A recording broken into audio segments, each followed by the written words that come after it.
അസ്സലാമു അലൈക്കും. ബിസ്മില്ലാഹിർ റഹ്മാനിർ റഹീം. അല്ലാഹുമ്മ സല്ലി അലാ സയ്യിദിന മുഹമ്മദിൻ വഅലാ ആലിഹി വസഹ്ബിഹി അജ്മഈൻ. അമ്മാബാദ്. പ്രിയപ്പെട്ട എല്ലാ മക്കൾക്കും സുഖാണെന്ന് വിചാരിക്കുന്നു. ഇന്ന് നമ്മൾ നോക്കാൻ പോകുന്നത് ക്ലാസ് 3 ദുറൂസുൽ ഇസ്ലാം ഫസ്റ്റ് പാർട്ട്, അതിലെ ഒന്നാമത്തെ പാഠമാണ് നോക്കുന്നത്. ഇതിനു മുമ്പ് തന്നെ നമ്മൾ എല്ലാ പാഠങ്ങളും അപ്ലോഡ് ചെയ്തിട്ടുണ്ട്. കാണാത്തവരുണ്ടെങ്കിൽ അത് പ്ലേലിസ്റ്റ് പോയിട്ട് എടുത്തു നോക്കാവുന്നതാണ്. ഇതുവരെ ഈ ചാനലിൽ ക്ലാസ് എടുത്തുകൊണ്ടിരുന്നത് എൻ്റെ മോനാണ്. അവന് കുറച്ച് പഠിപ്പിൻ്റെ തിരക്ക് കാരണം അവനക്ക് ക്ലാസ് എടുക്കാൻ കഴിയുന്നില്ല. അതുകൊണ്ടാണ് ഞാൻ എടുക്കുന്നത്. ക്ലാസ്സുകളൊക്കെ ഒന്ന് അപ്ഡേറ്റ് ചെയ്യാനുള്ള ഉദ്ദേശത്തിലാണ് നമ്മൾ വീണ്ടും ഈ കിതാബുകളൊക്കെ എടുക്കുന്നത്. അപ്പോൾ ഇതിനു മുമ്പ് തന്നെ നിങ്ങൾക്ക് ആ കിതാബുകളിലത്തെ എല്ലാ പാഠങ്ങളും നിങ്ങൾക്ക് അപ്ലോഡ് ചെയ്തിട്ടുണ്ട്. ചെറിയ ചെറിയ മാറ്റങ്ങൾ ഈ വർഷത്തിൽ ഉണ്ടാവും. അപ്പോൾ അതുകൊണ്ടാണ് നമ്മൾ വീണ്ടും ഇടുന്നത്. നിങ്ങൾക്ക് വീഡിയോ ഇഷ്ടപ്പെട്ട് കഴിഞ്ഞാൽ ചാനൽ ഒന്ന് സബ്സ്ക്രൈബ് ചെയ്യുക, ലൈക്ക് ചെയ്യുക. നിങ്ങളുടെ അഭിപ്രായങ്ങളും നിർദ്ദേശങ്ങളും കമൻറ്റിൽ അറിയിക്കുക. അപ്പോൾ നമുക്ക് ആ പാഠം ഒന്ന് നോക്കാം. അദ്ദറസുൽ അവ്വൽ, ഒന്നാമത്തെ പാഠം. ഔഹ റബ്ബുക ഇലൻ നഹൽ. അപ്പോൾ ഈ പാഠത്തിൽ എന്താണ് പഠിക്കുന്നത് അതൊന്ന് നമുക്ക് വായിച്ചു നോക്കാം. നോക്കൂ, നിങ്ങൾ തേൻ കുടിച്ചിട്ടുണ്ടോ? തേൻ നല്ല മധുരമാണ്. തേൻ എവിടെ നിന്ന് ലഭിക്കുന്നു? തേനീച്ചക്കൂട്ടിൽ നിന്നല്ലേ? തേനീച്ച ഒരത്ഭുത ജീവിയാണ്. നാനാവിധ പൂക്കളിൽ നിന്ന് തേൻ നുകർന്ന് ഔഷധ ഗുണമുള്ള തേൻ അതുണ്ടാക്കുന്നു. അതിൻ്റെ കൂട് വലിയ അത്ഭുതമാണ്. ഏറ്റവും മെച്ചപ്പെട്ട മെഴുകുപയോഗിച്ച് ഏറ്റവും കൂടുതൽ തേൻ ഉൾക്കൊള്ളുന്ന അറകൾ അത് നിർമ്മിക്കുന്നു. വിദഗ്ധരായ എഞ്ചിനീയറെ തോൽപ്പിക്കുന്ന നിർമ്മാണം. തേനീച്ചയ്ക്ക് വഴി തെറ്റാതെ സഞ്ചരിക്കാൻ കഴിയും.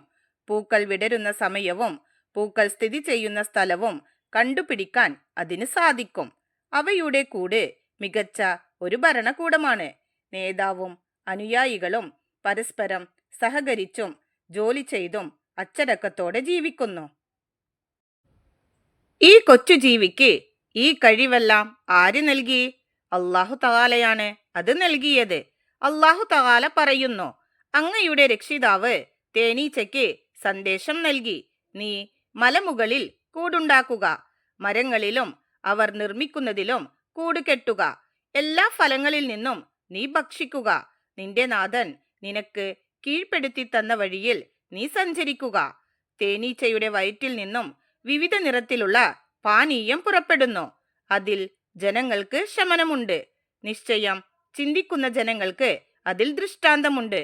സൂറത്തുൻ നഹൽ 68-69 ആയത്തിന്റെ അർത്ഥമാണ് നമ്മളിവിടെ വായിച്ചത്. ഇനി അടുത്ത പാരഗ്രാഫ് നോക്കൂ. തേനീച്ചയെപ്പോലെ ഭൂമിയിൽ അനേകം ജീവജാലങ്ങളുണ്ട്. കടലിലും കരയിലും അന്തരീക്ഷത്തിലും വസിക്കുന്നവ. ഇവയെയെല്ലാം സൃഷ്ടിച്ചത് അല്ലാഹു തആലയാണ്. ആകാശവും ഭൂമിയും സൂര്യനും ചന്ദ്രനും എണ്ണിയാലൊടുങ്ങാത്ത താരങ്ങളുമെല്ലാം അവനാണ് പടച്ചത്. അല്ലാഹു തആല എല്ലാ നിലയ്ക്കും ഏകനാണ്. എല്ലാം അവനെ ആശ്രയിക്കുന്നു. അവൻ എല്ലാം കേൾക്കുന്നവനും കാണുന്നവനുമാണ്. അവനാണ് ജീവിപ്പിക്കുന്നവനും മരിപ്പിക്കുന്നവനും. അവന് കൂട്ടുകാരനില്ല. അവനെപ്പോലെ മറ്റൊന്നില്ല. അവൻ മാത്രമാണ് ആരാധനയ്ക്കർഹൻ. കാരണം അവനാണ് സൃഷ്ടാവ്. അവനല്ലാതെ സൃഷ്ടാവില്ല. അവനല്ലാതെ പൂർണ്ണ അധികാരമുള്ളവനില്ല. എല്ലാ സൃഷ്ടികളും അവന്റെ അധികാരത്തിലാണ്. അവൻ ഉദ്ദേശിക്കാതെ ഒന്നും ഉണ്ടാവുകയില്ല. അഷ്ഹദു അല്ലാ ഇലാഹ ഇല്ലല്ലാഹു വ അഷ്ഹദു അന്ന മുഹമ്മദർ റസൂലുള്ളാഹ്.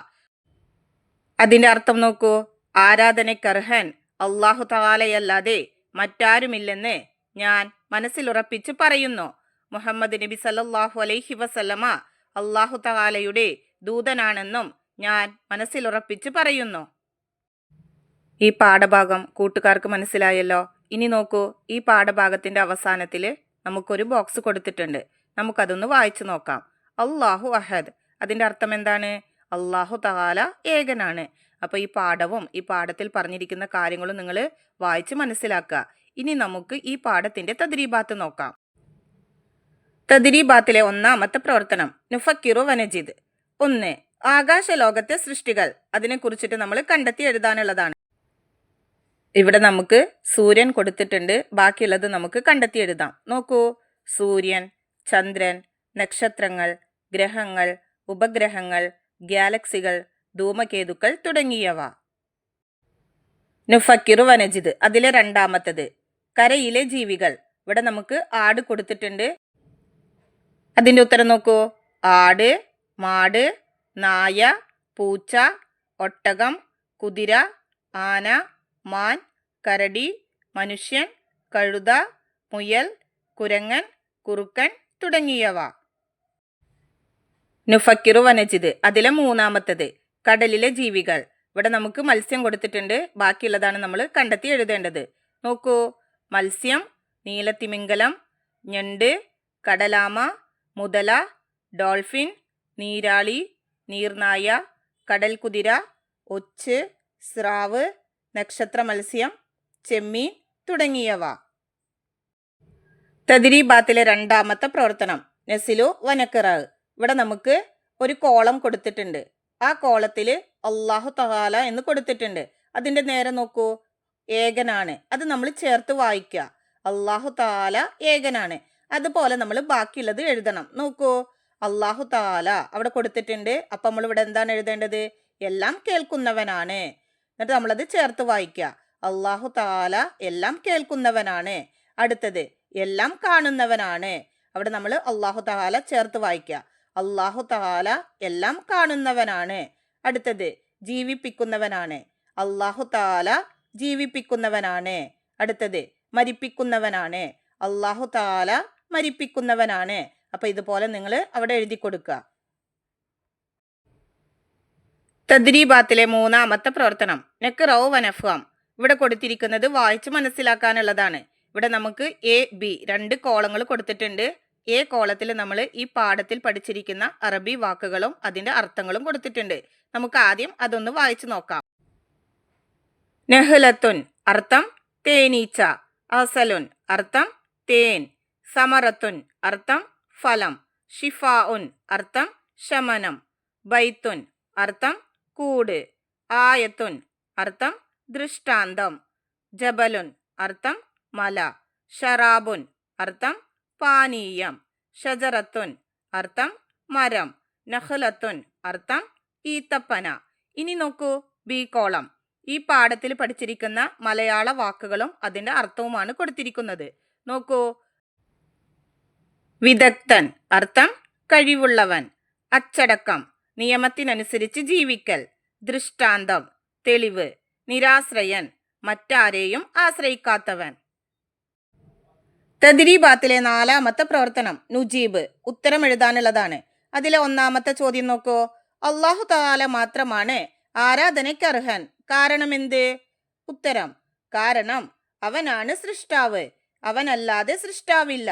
അവനല്ലാതെ പൂർണ്ണ അധികാരമുള്ളവനില്ല. എല്ലാ സൃഷ്ടികളും അവന്റെ അധികാരത്തിലാണ്. അവൻ ഉദ്ദേശിക്കാതെ ഒന്നും ഉണ്ടാവുകയില്ല. രണ്ടാമത്തെ ചോദ്യം നോക്കൂ. അല്ലാഹു തആലയുടെ 5 വിശേഷണങ്ങൾ എഴുതുക. ഉത്തരം ഒന്നാമത്തത് അല്ലാഹു തആല എല്ലാ നിലയ്ക്കും ഏകനാണ്. 2 എല്ലാം അവനെ ആശ്രയിക്കുന്നു. 3 അല്ലാഹു തആല എല്ലാം കേൾക്കുന്നവനും കാണുന്നവനുമാണ്. 4 അല്ലാഹു തആല ജീവിപ്പിക്കുന്നവനും മരിപ്പിക്കുന്നവനുമാണ്. 5 അല്ലാഹു തആല മാത്രമാണ് ആരാധനയ്ക്കർഹൻ. മൂന്നാമത്തെ ചോദ്യം നാം ചെയ്യുന്ന 5 ആരാധനകളുടെ പേരെഴുതുക.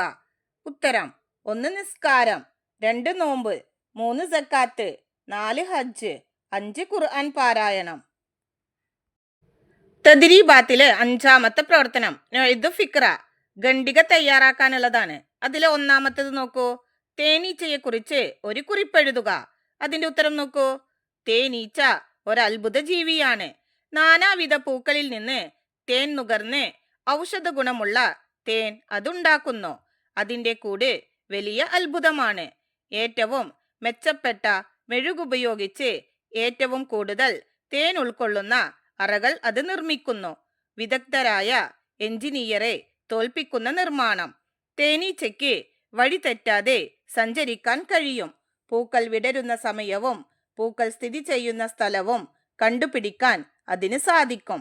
അവയുടെ കൂട് മികച്ച ഒരു ഭരണകൂടമാണ്. നേതാവും അനുയായികളും പരസ്പരം സഹകരിച്ചും ജോലി ചെയ്തും അച്ചടക്കത്തോടെ ജീവിക്കുന്നു. അപ്പൊ എത്ര നിങ്ങൾ ആ പ്രവർത്തനത്തിന്റെ ഉത്തരമായിട്ട് എഴുതുക. നൊയ്ദു ഫിക്ര അതിലെ രണ്ടാമത്തത്, ഉറുമ്പുകളെ നിരീക്ഷിച്ച് A4 പേപ്പറിൽ ഒരു കുറിപ്പെഴുതുക. ഇപ്പൊ നമ്മൾ ഫസ്റ്റിൽ നമ്മൾ തേനീച്ചയെ കുറിച്ചിട്ട് എഴുതിയല്ലോ, അതുപോലെ A4 പേപ്പറിൽ നമ്മൾ എഴുതണം. നമുക്ക് ആ പ്രവർത്തനം നോക്കാം. ഉറുമ്പുകൾ അച്ചടക്കമുള്ള സാമൂഹിക ജീവിതം നയിക്കുന്ന പ്രാണികളാണ്. രാജ്ഞി, തൊഴിലാളികൾ, പട്ടാളക്കാർ എന്നിങ്ങനെ വിവിധ തരം ഉറുമ്പുകൾ ഉൾക്കൊള്ളുന്ന കോളനികളായി മണ്ണിലോ മരങ്ങളിലോ ഇവ ജീവിക്കുന്നു. രാജ്ഞി മുട്ടയിടുകയും തൊഴിലാളികൾ ഭക്ഷണം ശേഖരിക്കുകയും കൂടുകൾ സംരക്ഷിക്കുകയും ചെയ്യുന്നു. ഐക്യത്തോടെയും ചിട്ടയായും പ്രവർത്തിക്കുന്ന ഇവ അസാധാരണമായ സഹകരണത്തോടെയാണ് ജീവിതം മുന്നോട്ട് കൊണ്ടുപോകുന്നത്. ഒരു കൂട്ടിൽ 100 മുതൽ ലക്ഷക്കണക്കിന് വരെ ഉറുമ്പുകളെ കണ്ടുവരുന്നു. മധുര പലഹാരങ്ങൾ, വിത്തുകൾ, ചത്തുപോയ മറ്റു പ്രാണികൾ എന്നിവയാണ് ഇവയുടെ പ്രധാന ആഹാരം. മനുഷ്യനെ പോലും അത്ഭുതപ്പെടുത്തുന്ന രീതിയിൽ ഉറുമ്പുകൾ സാമൂഹിക ജീവിതം ഐക്യത്തോടും ചിട്ടയോടും മുന്നോട്ട് കൊണ്ടുപോകുന്നു. അപ്പൊ ഇത്ര നിങ്ങൾ ആ പ്രവർത്തനത്തിന്റെ ഉത്തരമായിട്ട് എഴുതുക. ഇതോട് കൂടിയിട്ട് ഈ പാഠവും ഈ പാഠത്തിന്റെ തദ്രീബാത്ത് വർക്കുകളും കഴിഞ്ഞു. നിങ്ങൾക്ക് ഈ വീഡിയോ ഉപകാരപ്പെടുമെന്ന് വിചാരിക്കുന്നു. ഇൻഷാ അല്ലാഹ് അടുത്തൊരു സബ്ജക്റ്റുമായി വീണ്ടും കാണാം. എല്ലാവർക്കും ഒരിക്കൽ കൂടി അസ്സലാമു അലൈക്കും വറഹ്മത്തുള്ളാഹി തആല വബറകാതുഹു.